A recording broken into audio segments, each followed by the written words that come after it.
নমস্কাৰ স্বাগতম এয়া হৈছে সুপাৰ প্ৰাইম 18 ষ্টুডিঅ'ত মই প্ৰাঞ্জল প্ৰতিম হাজৰিকা আৰম্ভণিতে ব্ৰেকিং নিউজ গুৱাহাটীত পুনৰ কোটি টকাৰ ড্ৰাগছ জব্দ হৈছে গড়চুক আৰক্ষীৰ অভিযানত জব্দ হৈছে 5 কোটিৰ ইয়াবা টেবলেট ড্ৰাগছ সহ গ্ৰেপ্তাৰ দুই সৰবৰাহকাৰী ধৃত ৰেকিব আহমেদ আৰু ৰাজীৱ মিয়া ধৃত দুই সৰবৰাহকাৰীক জেৰা চলাই আছে আৰক্ষীয়ে ৱেল্ডিং মিস্ত্ৰীৰ বেশত আহিছিল দুই সৰবৰাহকাৰী ৱেল্ডিং মেচিনৰ ভিতৰত লুকুৱাই আনিছিল ড্ৰাগছখিনি মিয়ানমাৰৰ পৰা সৰবৰাহ কৰিছিল ইয়াবা টেবলেটখিনি গুৱাহাটীৰ পৰা মানকাছৰ হৈ বাংলাদেশলৈ ড্ৰাগছ সৰবৰাহ কৰাৰ চেষ্টা চলাইছিল গুৱাহাটীত পুনৰ কোটি টকাৰ ড্ৰাগছ জব্দৰ খবৰ আমি জনাইছো গড়চুক আৰক্ষীৰ অভিযানত জব্দ হৈছে 5 কোটিৰ ইয়াবা টেবলেট ড্ৰাগছ সহ গ্ৰেপ্তাৰ হৈছে দুই সৰবৰাহকাৰী ধৃত ৰেকিব আহমেদ আৰু ৰাজীৱ মিয়া ধৃত দুই সৰবৰাহকাৰীক জেৰা চলাইছে আৰক্ষীয়ে সবাতোকৈ ডাঙৰ কথাটো হৈছে যে ৱেল্ডিং মিস্ত্ৰীৰ বেশত আহিছিল এই দুই সৰবৰাহকাৰী ৱেল্ডিং মেচিনৰ ভিতৰত লুকুৱাই আনিছিল ড্ৰাগছখিনি মিয়ানমাৰৰ পৰা সৰবৰাহ কৰিছিল এই ইয়াবা টেবলেটখিনি গুৱাহাটীৰ পৰা মানকাছৰ হৈ বাংলাদেশলৈ ড্ৰাগছ সৰবৰাহ কৰাৰ চেষ্টা চলাইছিল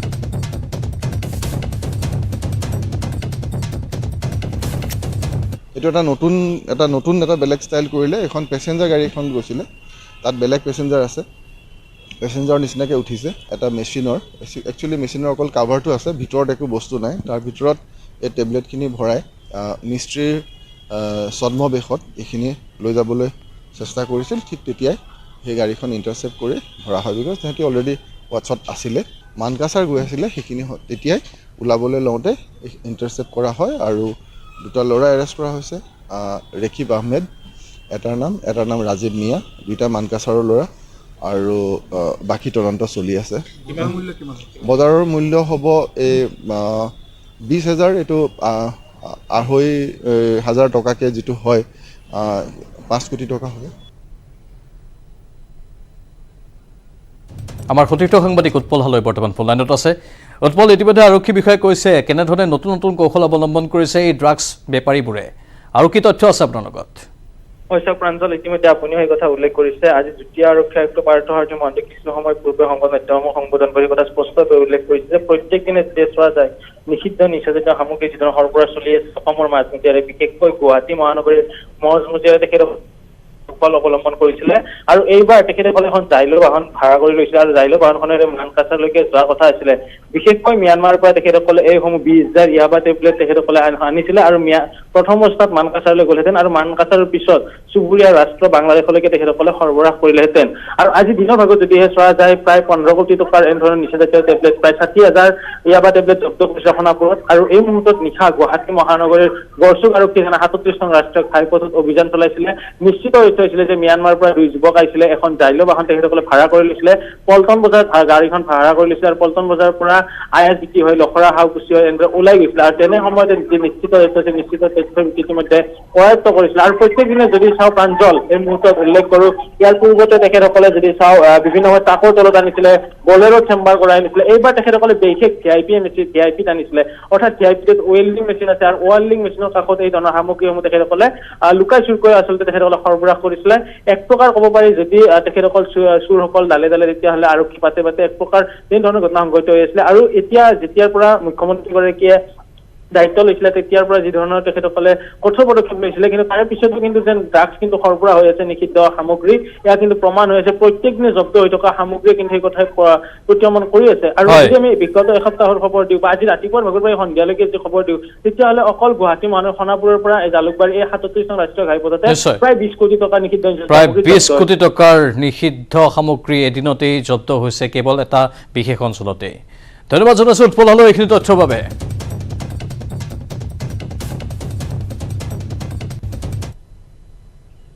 অন কেমেৰা নাহৰ ফুটুকিৰ চিকাৰ এটা পৰিয়ালৰ ঘৰত প্ৰৱেশ কৰি প্ৰকাণ্ড নাহৰ ফুটুকিয়ে চিকাৰ কৰিলে এটা পোহনীয়া কুকুৰ ঘৰৰ বাৰান্দাত শুই থকা অৱস্থাত এটা পোহনীয়া কুকুৰক আক্ৰমণ কৰি লৈ গ'ল প্ৰকাণ্ড নাহৰ ফুটুকিটোৱে ঘৰৰ চিচিটিভিত বন্দী হোৱা এই শিহৰণকাৰী দৃশ্য আমি দেখুৱাইছোঁ এয়া কইম্বাটুৰৰ উটিৰ ঘটনা ইপিনে আৱাসিক এলেকাত নাহৰ ফুটুকিৰ প্ৰৱেশ কৰাক লৈ আতংকিত হৈ পৰিছে অঞ্চলটোৰ বাসিন্দাসকল অন কেমেৰা নাহৰ ফুটুকিৰ চিকাৰৰ এইসমূহ দৃশ্য পুনৰ চাওক এই দৃশ্যসমূহ এটা পৰিয়ালৰ ঘৰত প্ৰৱেশ কৰি প্ৰকাণ্ড নাহৰ ফুটুকিয়ে চিকাৰ কৰিলে এটা পোহনীয়া কুকুৰ ঘৰৰ বাৰান্দাত শুই থকা অৱস্থাত এটা পোহনীয়া কুকুৰক আক্ৰমণ কৰি লৈ গ'ল এই প্ৰকাণ্ড নাহৰ ফুটুকিটোৱে ঘৰৰ চিচিটিভিত বন্দী হোৱা এই শিহৰণকাৰীৰ ঘটনা সংঘটিত হৈছে কোইম্বাটুৰৰ উটিত। ইপিনে আৱাসিক এলেকাত নাহৰ ফুটুকীৰ প্ৰৱেশ কৰাক লৈ আতংকিত হৈ পৰিছে অঞ্চলটোৰ বাসিন্দাসকল।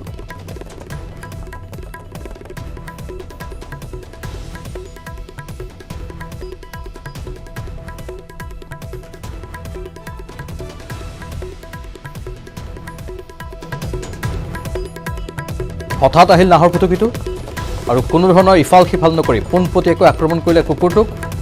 কুকুৰটোৰ ডিঙিত মুচৰি কামুৰি তাৰ পৰা লৈ গ'ল। কুকুৰটোৱে অবাক হৈ কেৱল চাই থাকোঁতে গ'ল। হঠাৎ আহিলে নাহৰ ফুটুকীটো আৰু পোনপটীয়াকৈ ডিঙিত কামুৰি দিলে আৰু তাৰ পাছতে নিৰ্ঘাত মৃত্যু হৈছে কুকুৰটোৰ। আৰু এই নাহৰ ফুটুকীটোৱে কুকুৰটোক খাদ্য হিচাপে পাছত গ্ৰহণ কৰে। চিচিটিভিৰ এই দৃশ্যই সকলোকে শিহৰিত কৰি তুলিছে। কোইম্বাটুৰৰ উটিৰ দৃশ্য এয়া আৰু যি স্থানীয় লোকসকল আছে তেওঁলোকৰ মাজত আতংকময় পৰিৱেশ। এনেকৈ কুকুৰক আক্ৰমণ কৰিছে, কেতিয়াবা হয়তো মানুহকো আক্ৰমণ কৰিব পাৰে, যাৰ বাবে এতিয়া অধিক আশংকাগ্ৰস্ত হৈ পৰিছে কোইম্বাটুৰৰ উটিৰ স্থানীয় লোকসকল।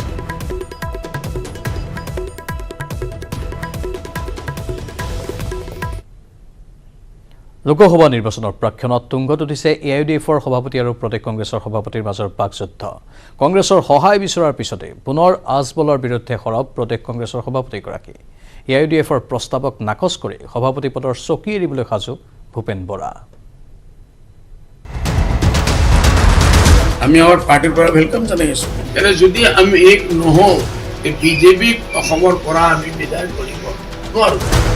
মিত্ৰতা সম্পৰ্কত যাতে মোক আৰু নুসুধে। মিত্ৰতাৰ খিচিৰি সিজোৱাৰ আকৌ চলিছে আয়োজন। আজমলে জুই জ্বলাই পানী উতলাইছে, ভূপেন বৰাই দালি চাউল ঢালিলেই কাম শেষ। পিছে প্ৰদেশ কংগ্ৰেছৰ সভাপতি ভূপেন বৰাৰ ফাইনেল কথা, এইবাৰ খিচিৰি নিসিজে। মিত্ৰতা সম্পৰ্কত যাতে মোক আৰু নুসুধে। যিকেইদিন জীয়াই থাকোঁ অসমতে থাকিম, মই কথা নবদলাওঁ। এইটো মই আপোনাক কৈছোঁ, কথা নবদলাওঁ। তাৰ কাৰণে পৰিণতি মোৰ যি হ'ব, কথা মই নবদলাওঁ। কেন্দ্ৰীয় নেতৃত্বক মই কোৱা আছে, যদি আপোনালোকে মোৰ ডিচিশ্যনটো বদলাব খোজে মোক বদলাই ল'ব, সুযোগ আছে, মোক বদলাব পাৰিব, বদলাই ল'ব, মই কথা নবদলাওঁ। মিত্ৰতাৰ প্ৰস্তাৱ খাৰিজ কৰা ভূপেন বৰাক APCCৰ সভাপতি পদৰ বাবে যোগ্যই নহয় বুলি কৈছিল আজমলে। পিছে ভূপেন বৰাই আকৌ সুধিলে, আজমল হেনো আকৌ এবাৰ সভাপতি হৈছে। পিছে তেওঁ কি ধৰণৰ সভাপতি, ৰাজ্যিক নে ৰাষ্ট্ৰীয়? তেওঁ একচুৱেলি ষ্টেট প্ৰেচিডেণ্ট হৈছে নে ৰাষ্ট্ৰীয় সভাপতি হৈছে মই নাজানো। আৰু যদি ৰাষ্ট্ৰীয় সভাপতি হৈছে, ৰাজ্যিক সভাপতি কোন? যদি তেখেত ৰাষ্ট্ৰীয় সভাপতি, তেতিয়াহ'লে তেখেতৰ দলটোৰ এই ৰাজ্যিক সভাপতি কোন? এতিয়া আপুনি কেনেকৈ এই দলটো পৰিচালিত হয় এইটো চাব কথাবিলাক। আজমল আৰু মুখ্যমন্ত্ৰীৰ সম্পৰ্ক সাঙুৰি ভূপেন বৰাৰ বক্ৰবাণ। তেখেতে প্ৰথম অকপট স্বীকাৰ কৰিছে, যিটো কাম আগতে কোনেও কৰা নাছিলে। আগৰ গছবিলাক কাটি পেলাবৰ কাৰণে অসমত অনুমতি দিয়া নাছিলে। হুৰা হুৰে গছ কাটি পেলাই ব্যৱসায়টো ভাল কৰিবৰ কাৰণে কংগ্ৰেছ চৰকাৰে অনুমতি দিব পৰা নাছিলে। সেইটো আমাৰ মাননীয় মুখ্যমন্ত্ৰীয়ে কৰা বুলি তেখেতে যে অকপটে স্বীকাৰ কৰিছে। তেখেতৰ মুখলৈ চাই যে ইমান ডাঙৰ কাম এটা কৰি দিছে গছজোপা কাটি পেলাবৰ কাৰণে, আৰু পুলিচক আৰু ফৰেষ্টক যে কৈ দিছে দিগদাৰ কৰিব নালাগে, আজমলে যি কৰে কৰি থাকক। গতিকে শ্ৰেষ্ঠ মুখ্যমন্ত্ৰীটো পাবলগীয়া। Bureau report, news 18 Assam north east.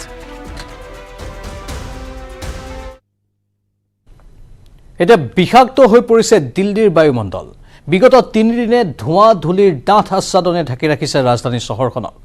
এইফালে চহৰখনক জীৱন ধাৰণৰ উপযোগী কৰি তোলাৰ চেষ্টাৰ বিপৰীতে বিজেপি আৰু আপৰ মাজত আৰম্ভ হৈছে ৰাজনৈতিক যুদ্ধ।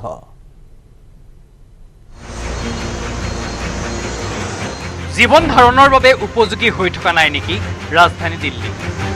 ক্ৰমাগত তৃতীয় দিনাও ধুঁৱলি কুঁৱলী দিল্লী। শনিবাৰে দিল্লীৰ বায়ু মান সূচাংক 431। ধোঁৱা ধূলিৰ ডাঠ আচ্ছাদনে ঢাকি ধৰিছে দিল্লী। এতিয়া ৰাজধানী চহৰখনত ওলাই যোৱাটোৱেই হৈ পৰিছে প্ৰত্যাহ্বান।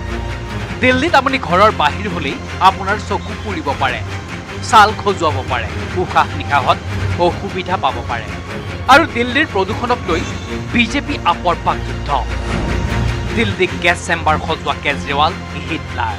देश की राजधानी दिल्ली जिस तरीके से बढ़ते प्रदूषण के चलते गैस चैम्बर में तब्दील हो रही है, इसको लेकर सियासत भी देखने के लिए मिल रही है और अब पोस्टर वॉर भी शुरू हो गया है। ठीक मेरे पीछे आप एक पोस्टर देख सकते हैं जिसमें केजरीवाल इज सेकंड हिटलर, यानी कि दिल्ली के मुख्यमंत्री अरविंद केजरीवाल की तुलना हिटलर से की गई है। বিজেপিয়ে হিটলাৰ আৰু কেজৰিৱালৰ ফটো সম্বলিত বেনাৰ ওলোমাই এনেদৰে তীব্ৰ সমালোচনা কৰিছে অৰবিন্দ কেজৰিৱালক। दिल्ली एक गैस चैम्बर में कन्वर्ट हो चुकी है। ये मेरा, ये भारतीय जनता पार्टी का बयान नहीं है, ये सुप्रीम कोर्ट का बयान है। और दुनिया के अंदर एक ही उदाहरण मिलता है जब किसी व्यक्ति ने, किसी शासक ने अपने राज्य में जगह जगह गैस चैम्बर बना के अपने लोगों को मारने का उदाहरण दिया था, वो हिटलर का मिलता है। उसके बाद अगर कोई उदाहरण मिलता है तो अरविंद केजरीवाल का मिलता है।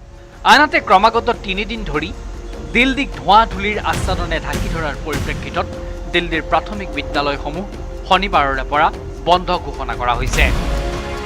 চহৰখনৰ বায়ুৰ মান উন্নত নোহোৱা পৰ্যন্ত ৫ম শ্ৰেণীৰ পৰা ৭ম শ্ৰেণীৰ বাবেও বাহিৰৰ কাম কাজত বাধা আৰোপ কৰা হৈছে। দিল্লী চৰকাৰৰ ৫০% বিষয়াক দিয়া হৈছে ৱৰ্ক ফ্ৰম হোম।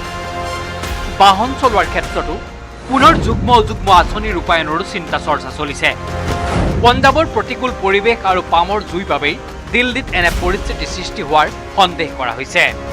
শুকুৰবাৰে প্ৰকাশ পোৱা চৰকাৰী তথ্য অনুসৰি পঞ্জাৱৰ কৃষি ক্ষেত্ৰত নৰা জ্বলোৱা কাৰ্যই দিল্লীৰ প্ৰদূষণৰ মাত্ৰা ৩৪% অৰিহণা যোগাইছে। অৱশ্যে নৰা জ্বলোৱাটো হ্ৰাস কৰিবলৈ পঞ্জাৱ চৰকাৰে পদক্ষেপ গ্ৰহণ কৰা বুলি প্ৰকাশ কৰিছে পঞ্জাৱৰ মুখ্যমন্ত্ৰী ভগৱন্ত মানে।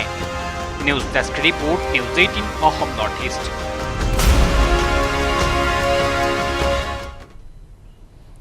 মাজুলীৰ প্ৰতিভাধৰ তেজস্বিতা বৰুৱাৰ মৃত্যুৰ আজি এমাহ সম্পূৰ্ণ হ'ল। বৰ্তমানেও চলি আছে তেজস্বিতাৰ মৃত্যুৰ তদন্ত প্ৰক্ৰিয়া। ইপিনে তেজস্বিতাৰ মৃত্যুৱে ৰাজ্য তোলপাৰ লগোৱাৰ পিছতেই স্বাস্থ্যমন্ত্ৰীয়ে প্ৰতিশ্ৰুতি দিছিল মাজুলীৰ স্বাস্থ্যসেৱা উন্নয়নৰ। কিন্তু জিলা চিকিৎসালয়খনক এমাহৰ ভিতৰত উত্তৰণ ঘটোৱাৰ প্ৰতিশ্ৰুতি দিছিল যদিও আজি পৰ্যন্ত বিশেষ সলনি নোহোৱাৰ অভিযোগ স্থানীয় ৰাইজৰ। এমাহ পাৰ হোৱাৰ পাছত গড়মূৰৰ শ্ৰী শ্ৰী পীতাম্বৰদেৱ জিলা চিকিৎসালয়ত কিছু সলনি হৈছে যদিও নাই ৰেডিঅ'লজিষ্ট, যাৰ বাবে এতিয়াও বহু সমস্যাৰ সন্মুখীন হৈছে মাজুলীৰ সাধাৰণ জনতাৰ। জিলা চিকিৎসালয়খনত বিনামূলীয়া আল্ট্ৰাছাউণ্ডৰ সুবিধাৰ পৰা বঞ্চিত হৈ আছে স্থানীয় ৰাইজ। এয়া মাজুলীৰ খবৰ। মাজুলীৰ প্ৰতিভাধৰ তেজস্বিতা বৰুৱাৰ মৃত্যুৰ আজি এমাহ সম্পূৰ্ণ হৈছে। বৰ্তমানে চলি আছে তেজস্বিতাৰ মৃত্যুৰ তদন্ত প্ৰক্ৰিয়া। ইপিনে তেজস্বিতাৰ মৃত্যুৱে ৰাজ্য তোলপাৰ লগোৱাৰ পিছতে স্বাস্থ্যমন্ত্ৰীয়ে প্ৰতিশ্ৰুতি দিছিল মাজুলীৰ স্বাস্থ্যসেৱা উন্নয়ন কৰাৰ। কিন্তু জিলা চিকিৎসালয়খনক এমাহৰ ভিতৰত উত্তৰণ ঘটোৱাৰ প্ৰতিশ্ৰুতি দিছিল যদিও আজি পৰ্যন্ত বিশেষ সলনি নোহোৱাৰ অভিযোগ স্থানীয় ৰাইজৰ। এমাহ পাৰ হোৱাৰ পাছতো গড়মূৰৰ শ্ৰী শ্ৰী পীতাম্বৰদেৱ জিলা চিকিৎসালয়ত কিছু সলনি হৈছে যদিও ৰেডিঅ'লজিষ্ট কিন্তু এতিয়ালৈকে নাই, যাৰ বাবে এতিয়াও বহু সমস্যাৰ সন্মুখীন হৈছে মাজুলীৰ সাধাৰণ জনতা। জিলা চিকিৎসালয়খনত বিনামূলীয়া আল্ট্ৰাছাউণ্ডৰ সুবিধাৰ পৰা বঞ্চিত হৈ আছে স্থানীয় ৰাইজ।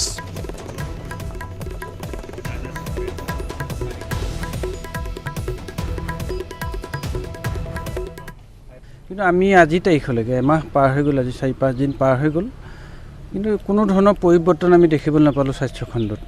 না নতুনকৈ বিশেষজ্ঞ চিকিৎসক নিযুক্তি দিলে, না নতুনকৈ কিবা এক্সৰে বা ৰেডিঅ'লজিষ্ট আমাক দিলে। বিশেষকৈ মাজুলীত একদম ৰেডিঅ'লজিষ্ট এজন নোহোৱাটো অতি দুৰ্ভাগ্যৰ কথা। আৰু যাৰ কাৰণে গোটেই চিকিৎসা ব্যৱস্থাটোক মানে এক প্ৰহসনত পৰিণত হৈছে যে ইয়াত ঢেৰ যদি ভাল চিকিৎসকো আছে বা ঢেৰ ঔষধ পাতিও আছে, যদি আমাক সম্পূৰ্ণ এটা টেষ্ট নহয় বা এটা পৰীক্ষা নিৰীক্ষা কৰি লোৱা নহয়, তাত চিকিৎসা কেনেকৈ হ'ব। আমি আশা ৰাখিছোঁ যে মাজুলীলৈ মুখ্যমন্ত্ৰী আহিব, এইবাৰ তেখেতে পুনৰবাৰ যাতে আমাক প্ৰতিশ্ৰুতি নিদিয়ে, তেখেতে কিবা ভাল খবৰ লৈ যাতে মাজুলীলৈ আহে, আমি তাৰ প্ৰতি আশা ৰাখিছোঁ। স্বাস্থ্যমন্ত্ৰী আমাৰ মহোদয় আমাৰ ইয়াত অহাৰ পিছতে নতুনকৈ 3খন নতুন এম্বুলেঞ্চ দিলে। তাৰপিছতে তেখেতে আমাৰ এজন ৰেডিঅ'লজিষ্ট দিয়াৰ কথা কৈছিলে, কিন্তু এতিয়ালৈকে ৰেডিঅ'লজিষ্টজন ইয়াতে জইন কৰা হোৱা নাই। ICUটো এতিয়া ফুল ফাংচনিং হৈছে, 5খন বিচনা চলি আছে। আৰু যিখিনি আমাৰ টেকনিচিয়ানৰ অভাৱৰ কথা কৈছিলোঁ, আমি নতুনকৈ GNM 4জনী যোৰহাট মেডিকেল কলেজত নি পিনি ট্ৰেইনিং দিয়া আনিলোঁ। গতিকে আমি ICUটো খুব ভালকৈ চলি আছে। আৰু বাকী যিটো ছাৰ্ভিচ ডেলিভাৰী, ইয়াত যিটো ছাৰ্ভিচ ডেলিভাৰী মই ইয়াত অধীক্ষক হিচাপে জইন কৰাৰ পিছত যেনে CT স্কেন বা ৰেগুলাৰ এক্সৰে বা লেবৰেটৰী ছাৰ্ভিচ বা ব্লাড ট্ৰান্সফিউশ্যন বা ডেলিভাৰী ছাৰ্ভিচ, এই গোটেইখিনি ইনক্ৰিজ হৈ গৈ আছে। আমি ছাৰ্ভিচটো ভালেই হৈছে বুলি ভাবিছোঁ। উত্তৰ কোৰিয়াৰ ক্ষেপণাস্ত্ৰ পৰীক্ষণক লৈ উত্তাল হৈ পৰিছে ৰাষ্ট্ৰসংঘৰ নিৰাপত্তা পৰিষদ। দ্বিবিভক্ত হৈ পৰিছে ৰাষ্ট্ৰসংঘৰ নিৰাপত্তা পৰিষদ, যি কাৰ্যই কঢ়িয়াই আনিছে তৃতীয় বিশ্বযুদ্ধৰ অশনি সংকেত। তৃতীয় বিশ্বযুদ্ধৰ অশনি সংকেত, দ্বিবিভক্ত ৰাষ্ট্ৰসংঘৰ নিৰাপত্তা পৰিষদ। উত্তৰ কোৰিয়াৰ ক্ষেপণাস্ত্ৰ পৰীক্ষণক লৈ উত্তাল UNSC। সমগ্ৰ বিশ্বতে যেন যুদ্ধৰ পৰিৱেশ। এফালে ৰাছিয়া ইউক্ৰেইনৰ সমুখ সমৰ, আনফালে যুদ্ধৰ দিশে আগবাঢ়িছে বিশ্বৰ আন কেইবাখনো দেশ। তেনে সময়তে উত্তৰ কোৰিয়াই ইটোৰ পিছত সিটো বেলাষ্টিক ক্ষেপণাস্ত্ৰ পৰীক্ষণে যেন জ্বলা জুইত ঘিউহে ঢালিছে। উত্তৰ কোৰিয়াৰ ক্ষেপণাস্ত্ৰ পৰীক্ষণক লৈ উত্তাল হৈ পৰিছে ৰাষ্ট্ৰসংঘৰ নিৰাপত্তা পৰিষদৰ মজিয়া। আমেৰিকাৰ মিত্ৰ দেশসমূহে যদি উত্তৰ কোৰিয়াৰ বিৰুদ্ধে মাত মাতিছে, উত্তৰ কোৰিয়াৰ ঢাল হৈ থিয় দিছে চীন ৰাছিয়া। ইউএনএছচিৰ মজিয়াত মাৰ্কিন এম্বেচাডৰ লিণ্ডা থমাছ গ্ৰীণফিল্ডৰ দাবী, উত্তৰ কোৰিয়াই এই বছৰতে 59টা ক্ষেপণাস্ত্ৰ প্ৰক্ষেপ কৰিছে। 13 অক্টোবৰৰ পৰাই প্ৰক্ষেপ কৰিছে 13টাকৈ ক্ষেপণাস্ত্ৰ। দক্ষিণ কোৰিয়াৰ উপকূলৰ মাত্ৰ 50 কিলোমিটাৰ নিলগত বিস্ফোৰিত হোৱা ক্ষেপণাস্ত্ৰই বিস্তৰ প্ৰভাৱ পেলাইছে। লগতে অভিযোগ কৰিলে চীন ৰাছিয়াৰ ছত্ৰছায়াৰ বাবেই উত্তৰ কোৰিয়াই বাৰে বাৰে লংঘন কৰিছে ৰাষ্ট্ৰসংঘৰ নীতি। উত্তৰ কোৰিয়াই বাৰে বাৰে উপহাস কৰিছে ৰাষ্ট্ৰসংঘক। বিপৰীতে যুদ্ধংদেহী মনোভাৱেৰে মাৰ্কিন প্ৰতিনিধিক উত্তৰ দিলে চীনৰ এম্বেচাডৰ ঝেং জুনে। উত্তৰ কোৰিয়াৰ ক্ষেপণাস্ত্ৰ প্ৰক্ষেপণৰ আঁৰত আমেৰিকাৰ সামৰিক কচৰত। 5 বছৰৰ পিছত দক্ষিণ কোৰিয়াত চলিছে মাৰ্কিন সেনাৰ সামৰিক কচৰত।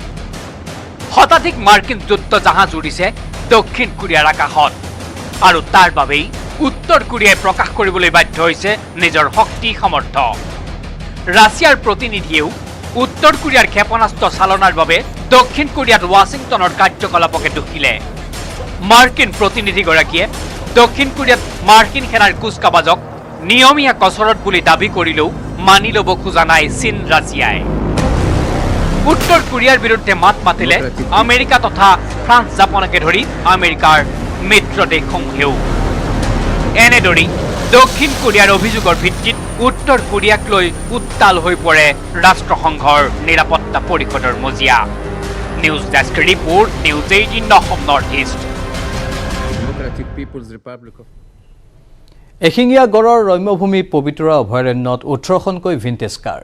পবিতৰাৰ সেউজ পৰিৱেশত 70-80 দশকৰ মাৰ্চিডিজ, জাগুৱাৰ, ভলভো আদি ইউৰোপীয় দেশৰ গাড়ী, লগতে আছে BMW 2খন মটৰচাইকেল।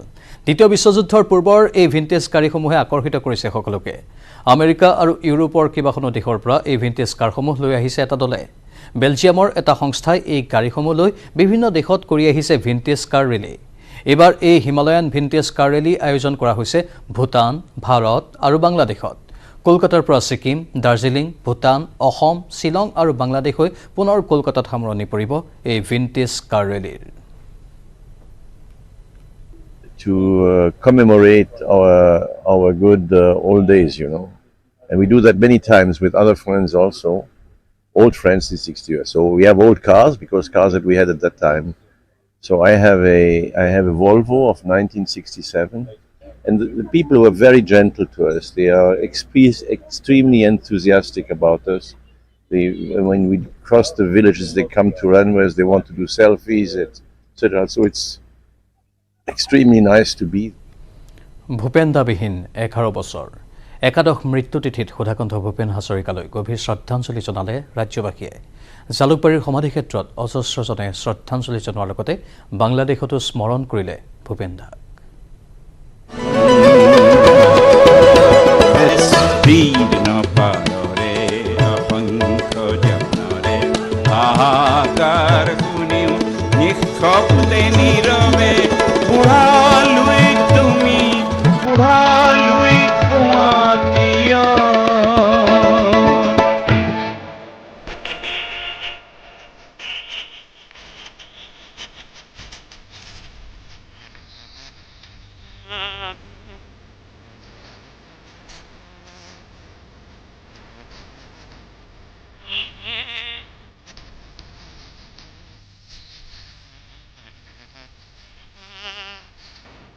যদি আপন নেভাবে মানুহ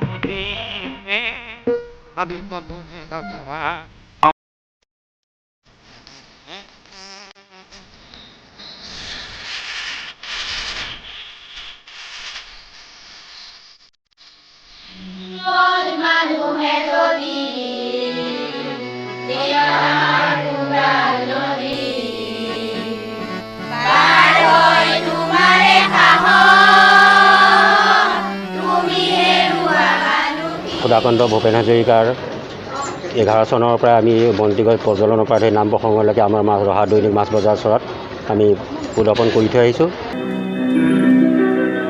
বিস্তীৰ্ণ পাৰৰে অসংখ্য জনৰে হাহাকাৰ শুনিও নিশব্দে নীৰৱে বুঢ়ালুইত তুমি বুঢ়ালুইত গোৱা কিয়?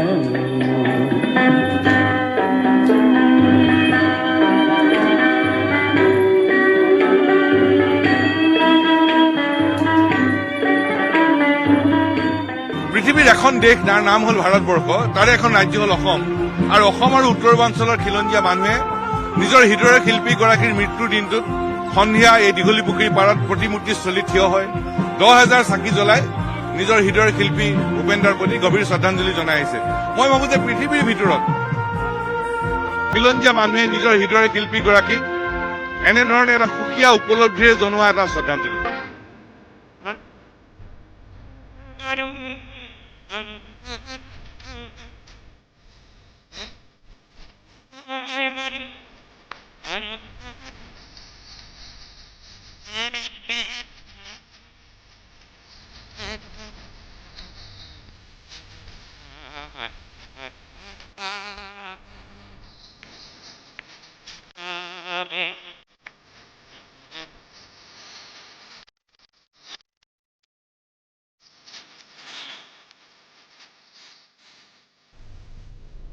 আৰু ইয়াৰ লগে লগে সময় হৈছে ইতিমধ্যে বিদায় লোৱাৰ। কিছু সময়ৰ পাছতে চাওক অপৰাধনামা। নমস্কাৰ। সাধাৰণ ষ্টীল এনেকৈ পৰে, মাইথন ষ্টীল এনেকৈ পৰে, ধমকৈ। নিউজ হেডলাইন আগবঢ়াইছে পেট চফা আয়ুৰ্বেদিক চূৰণ। পেট চফা প্ৰতিদিনে মজা।